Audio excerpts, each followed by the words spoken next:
Hello, everyone. Thank you for tuning in to this episode of the Fishbeck Learning Exchange, featuring conversations that foster continuous learning, explore innovative ideas, and expand our understanding.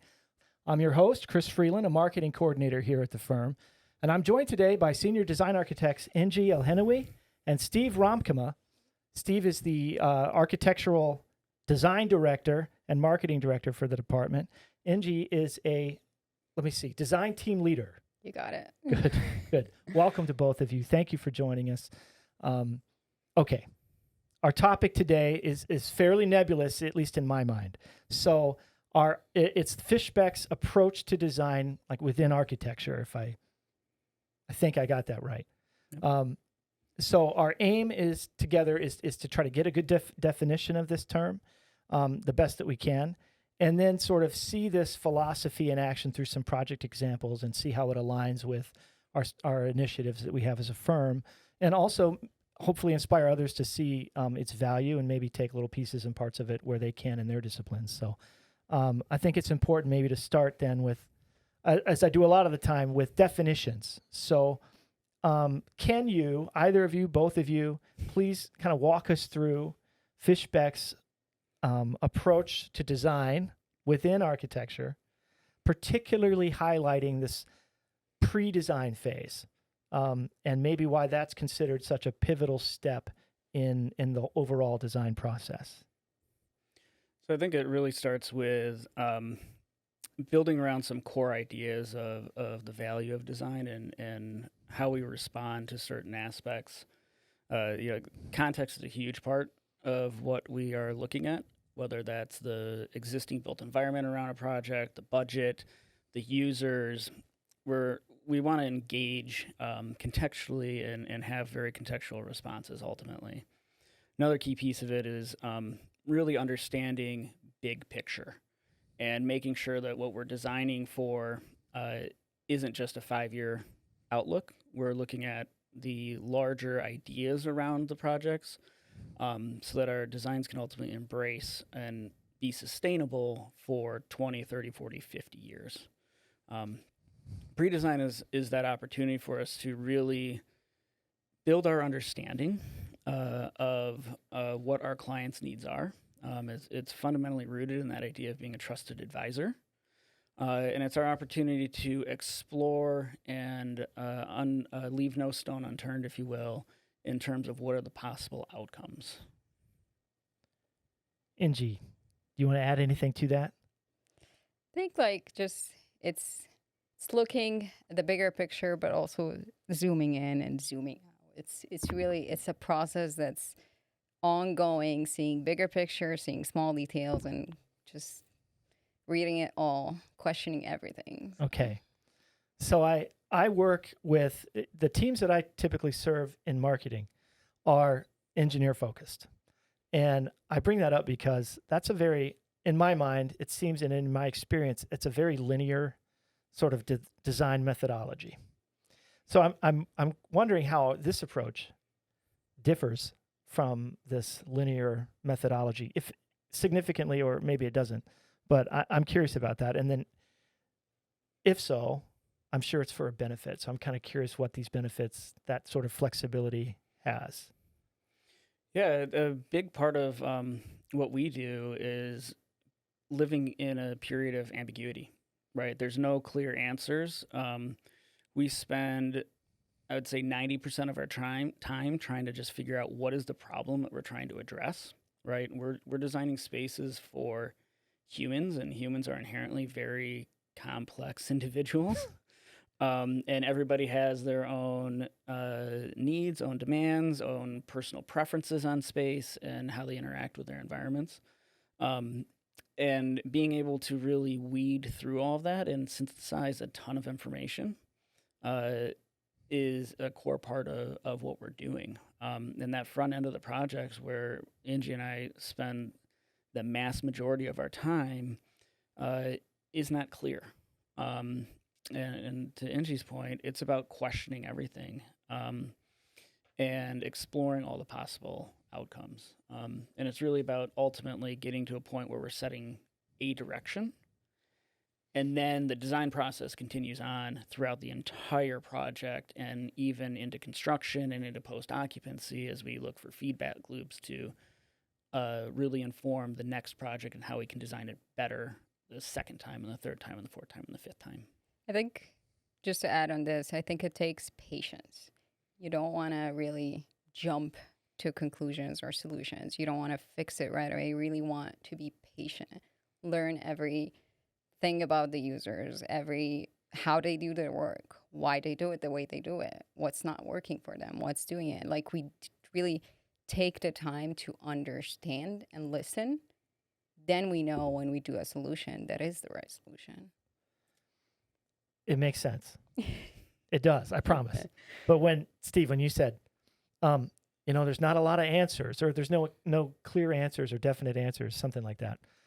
I just pictured any engineers that are watching this or will watch it start to break out in a sweat, because they're like, wait a minute, there's always an answer. Science will find us this answer. So anyway, just a random comment I wanted to throw in there. You sort of alluded to that, and when we were talking before, you said it's not design is not just the picture, but the process. Could you elaborate on how Fishbeck's approach emphasizes that process-oriented perspective, and then like you said, from kickoff all the way through closeout and occupancy? I think an easy way to kind of distill it down is design, to your point, is not a picture, right? Design is a process inherently. And what that process results in is the direct result of the context that it's occurring within, right? We work within the context of humans in space. So we create architecture and interior design. If we change that context, it fundamentally changes what that output is, ultimately. But that process is pretty universal in terms of what it is. Okay. So I just love this. I want to rest in this ambiguity space a little bit, because when we were talking ahead of time about this, preparing for it, that's the part of our conversation that really got me thinking. So I have to work to try to not get too theoretical. So, rein me in, guys, if I start going there too much. But in our talk before, you mentioned, something about sketches, how many sketches you have to do. And you said the first several sketches are garbage. Mm-hmm. And I remember thinking, wow, I mean, that's somebody's ideas. You're just tossing them out. But I understand that, it makes sense to me now. So you talk about ambiguity. So how do you navigate that with clients? To Ingy's point, I think a lot comes down to patience. A lot of it comes down to taking a educational approach to how we interact with our clients and how we engage with them. We do this daily. For the mass majority of our clients, they may go through this process once in their entire careers. And recognizing that part of our job is to teach and inform is a core piece of how we engage them. On top of that, change is difficult, and that's inherently what is part of all of our projects, is change in some form. So helping to coach through change management strategies to bring people along. We try to empower our user groups.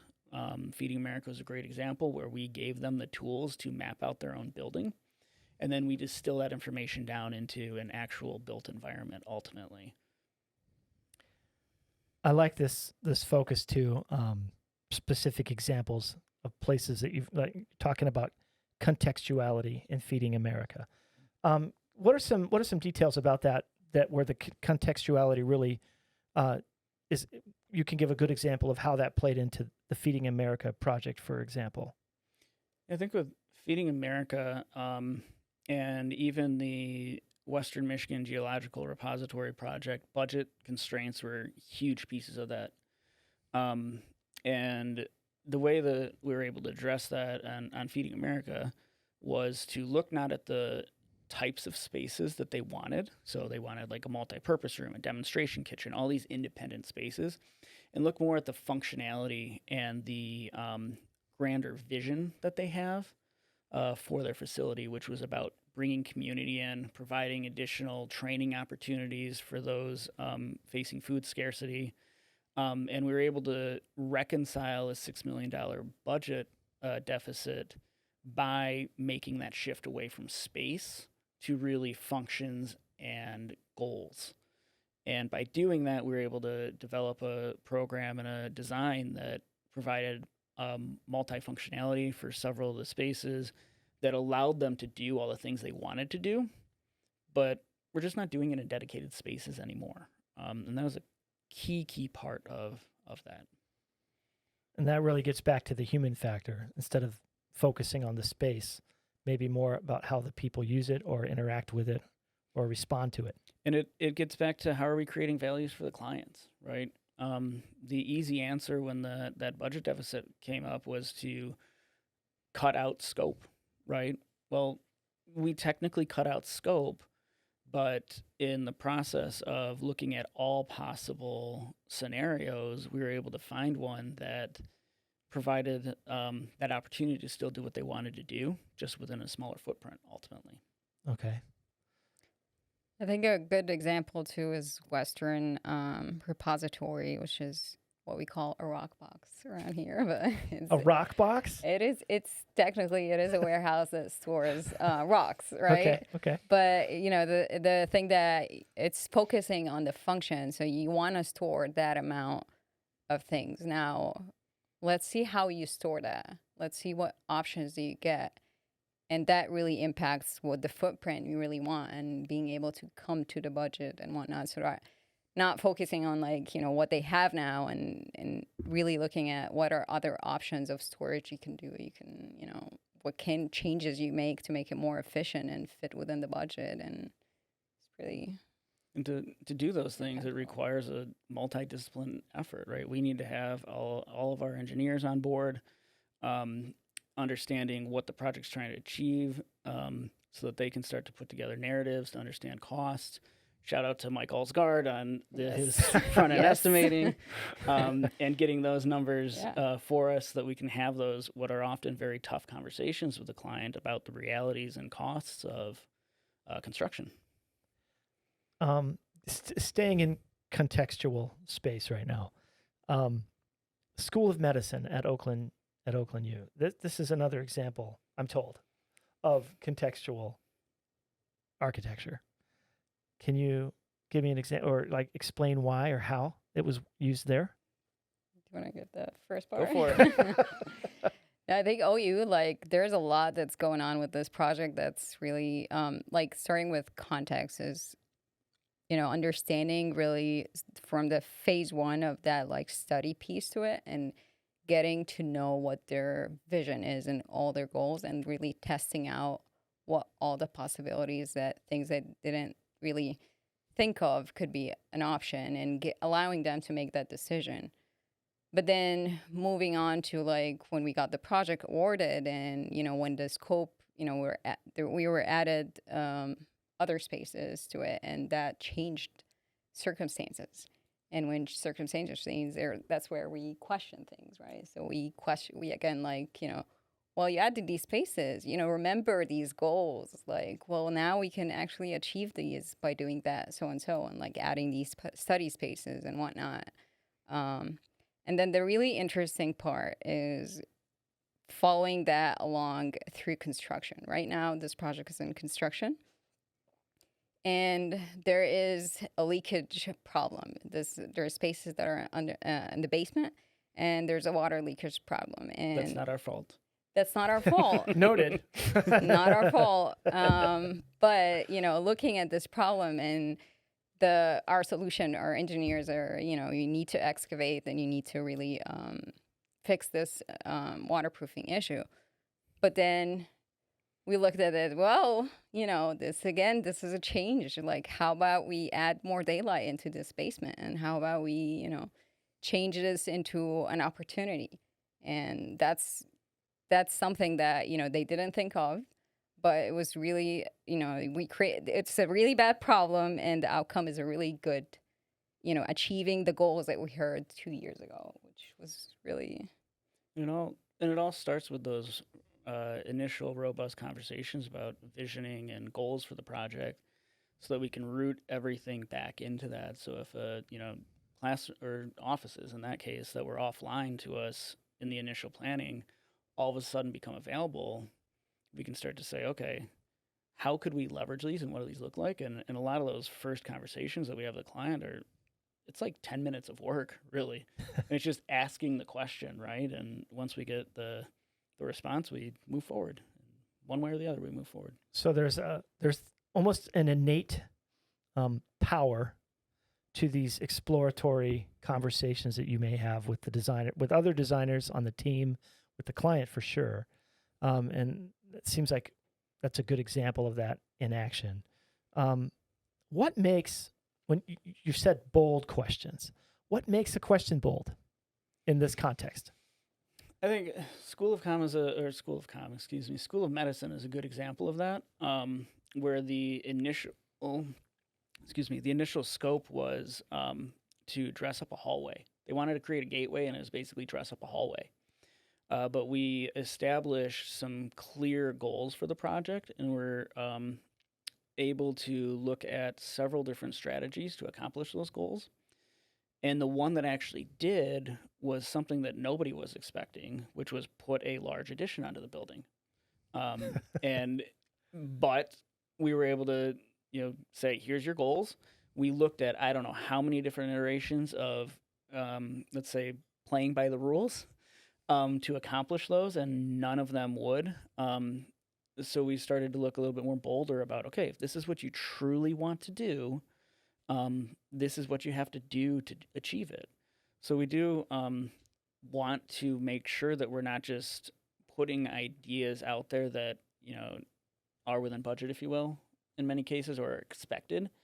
We're putting ideas out there that accomplish the goals and the vision that we set out to achieve, and then empower the clients ultimately to make that decision of, is that extra investment worth it, in their opinion?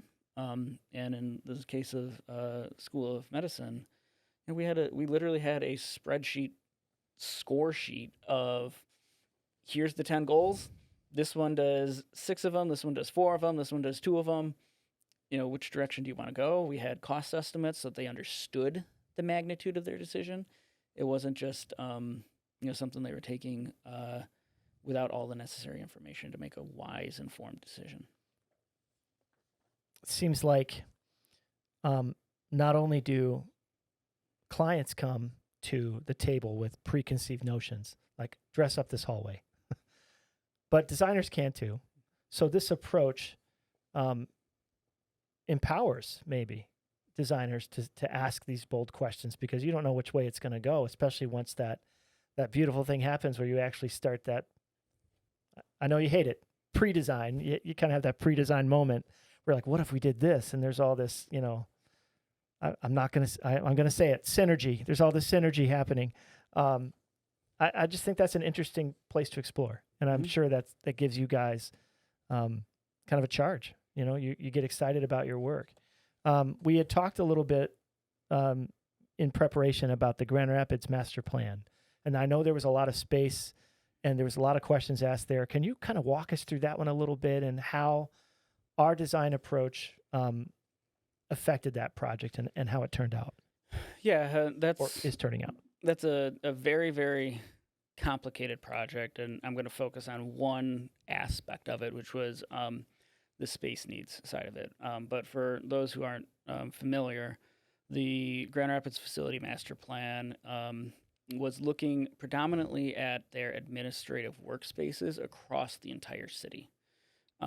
And part of that included the space needs side. We also had multiple teams going out and doing facility conditions assessments. So it was a huge, huge lift that took over 2 years.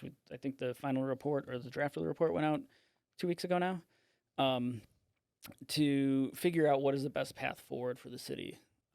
So on the space needs, as we start talking administrative workplace, we had to dive into not just how many staff do you have, but we fundamentally rebuilt a lot of their standards, looking at the relationship between space and tasks, making sure offices and workstations were correctly sized. Rachel Lotus spent a ton of time interviewing the various departments, and doing site observations. And we also had to then dive into what happens if remote work policies change? What happens if the ownership over individual spaces change?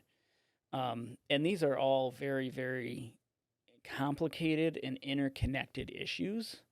So one of our big challenges was to walk through in a very logical way, how do we start to address all of these different pieces to get to that final iteration, right? And it's a moment where you're very much taking, I hope, 5 steps forward and 3 steps back, but there's always that backtracking with everything, right? Because everything is so interconnected that if you change, the ownership of an office from being it's assigned to one person to anybody can use it, that directly impacts the ideas around how many days are people in the office, and trying to formulate a very I'll go back to ambiguous Yeah.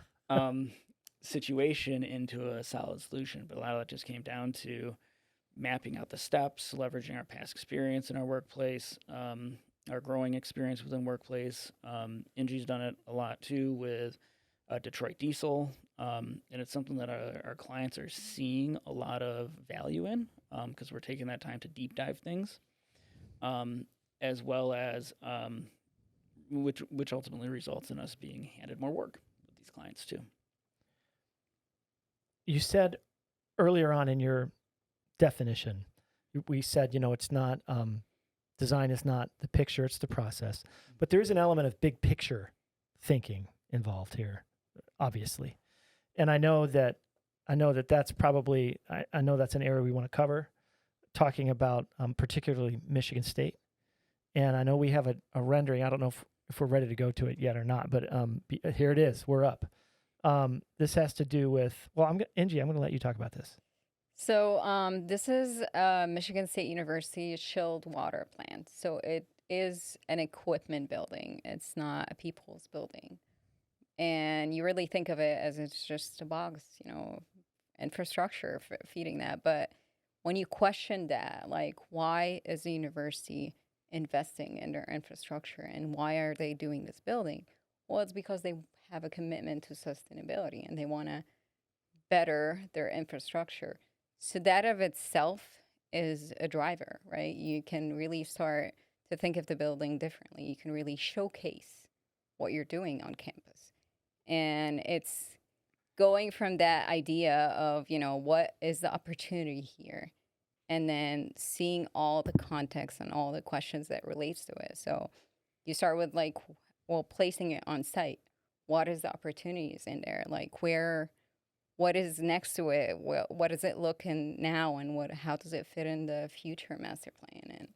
And really that starts to dictate, if I want to really showcase this should be the front of the building. It should be this side, and this should be the back. This is where the access is at. And then, it's really getting into transforming that perception of, this is something we can't do anything with.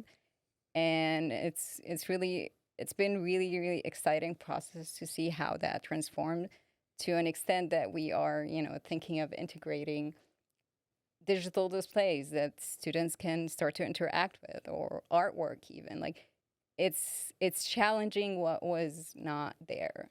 And I think that's creates a lot of opportunity and seeing the bigger picture. I have to think that Michigan State loves that sort of thinking. Yes. Because, they, preconceived notions. They're like, well, we got to get this in. And they probably had it, they all have engineers on site there too. They probably had a place they were expecting it to be.